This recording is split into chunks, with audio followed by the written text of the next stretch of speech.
A group of cancer survivors want the government to declare cancer a national disaster to ensure adequate resources are allocated for diagnosis and treatment. They say with enhanced diagnosis and access to treatment, cancer patients can live long and productive lives. For 8 years, 56-year-old Jane Francis has bravely borne 3 types of cancers. 2014, I was very healthy, I had no issues. But in mid-June, I developed some itchy feeling that didn't go away. So after several months of the same, I decided to go for checkup. And after several tests, ultrasound, mammogram, and so forth, I was found to have advanced stage 3B cancer on the left side. The subsequent 30 radiotherapy sessions, 6 chemotherapy sessions, a lumpectomy surgery, and travels to India 8 times seriously drained her resources. But after 2 years, I went to India for what is called a PET scan. We now have it in Aga Khan and PET and KU. Before we didn't have. So we used to go to India every year to be checked so that the cancer doesn't come back.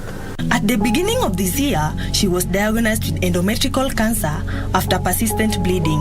So when I started having last year, some issues of bleeding once in 2-3 months, I was thinking periods are coming back because they have come back for many people. So after several checkups, they said, since I had surgery 06 and 09 of the fibroids, it is endometrium cancer that I have now. Another test detected ovarian cancer, for which she's halfway through her treatment.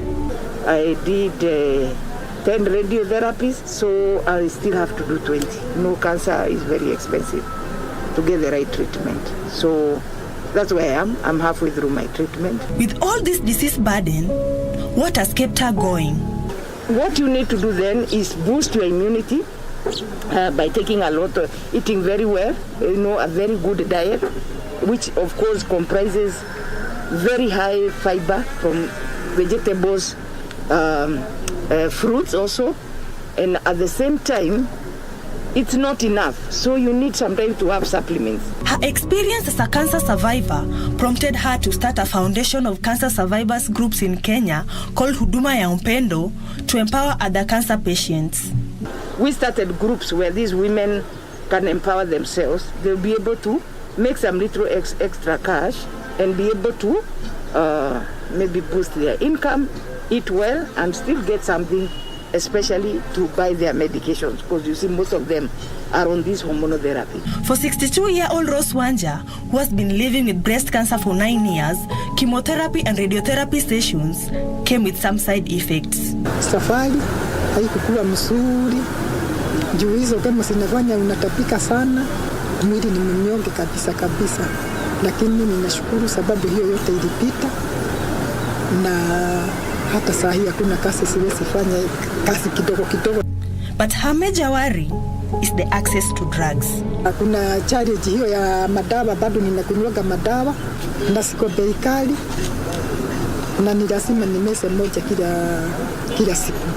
Sasa tungeomba kama hata hizi zingekuwa fixed kwa card. She, however, says the National Hospital Insurance Fund has come in handy for her and encourages other patients to enlist as members. Kama niko vipimo za mwisho, ndio nilikubali hata kukata hii kadi ya NHIF sikuwa nayo. Vipimo za mwisho zilifika na ndio nayo kadi limachua. So sikupanga pesa yoyote, lakini ningepanga pesa. Among the group are those with stories of hope, such as Catherine Jerry, who had been diagnosed with stage 3 cervical cancer, and upon finishing her treatment regime, she's now cancer-free. Daktari sasa ndiye akanielezea niko na kansa ya cervical. Akaanza kunicholea vile iko, so tu hata akili yangu sasa haiko. Akaniambia niko na kansa na iko stage 3.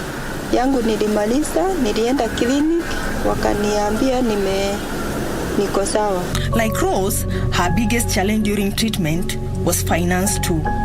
Wakikuambia test unafanywa hii, lazima uende utafute hiyo pesa kama hukuwa nazo. Uende utafute ndio ukuje sasa ufanywe hiyo test.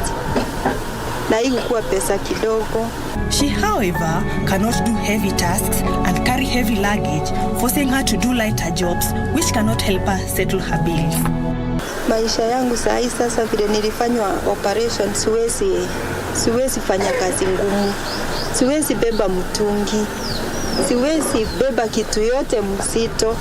These survivors say with the proper framework, cancer will be less burdensome. That our new government would like to kuhamasisha President Ruto and make sure our health system is really up, because it is really down. This, she says, will drastically reduce the burden of going to India. It is our ultimate responsibility to create awareness and to educate the public on regular cancer screening so as to reduce the number of cancer deaths and cancer cases in the country. For Channel 1, I'm Cheryl Abade.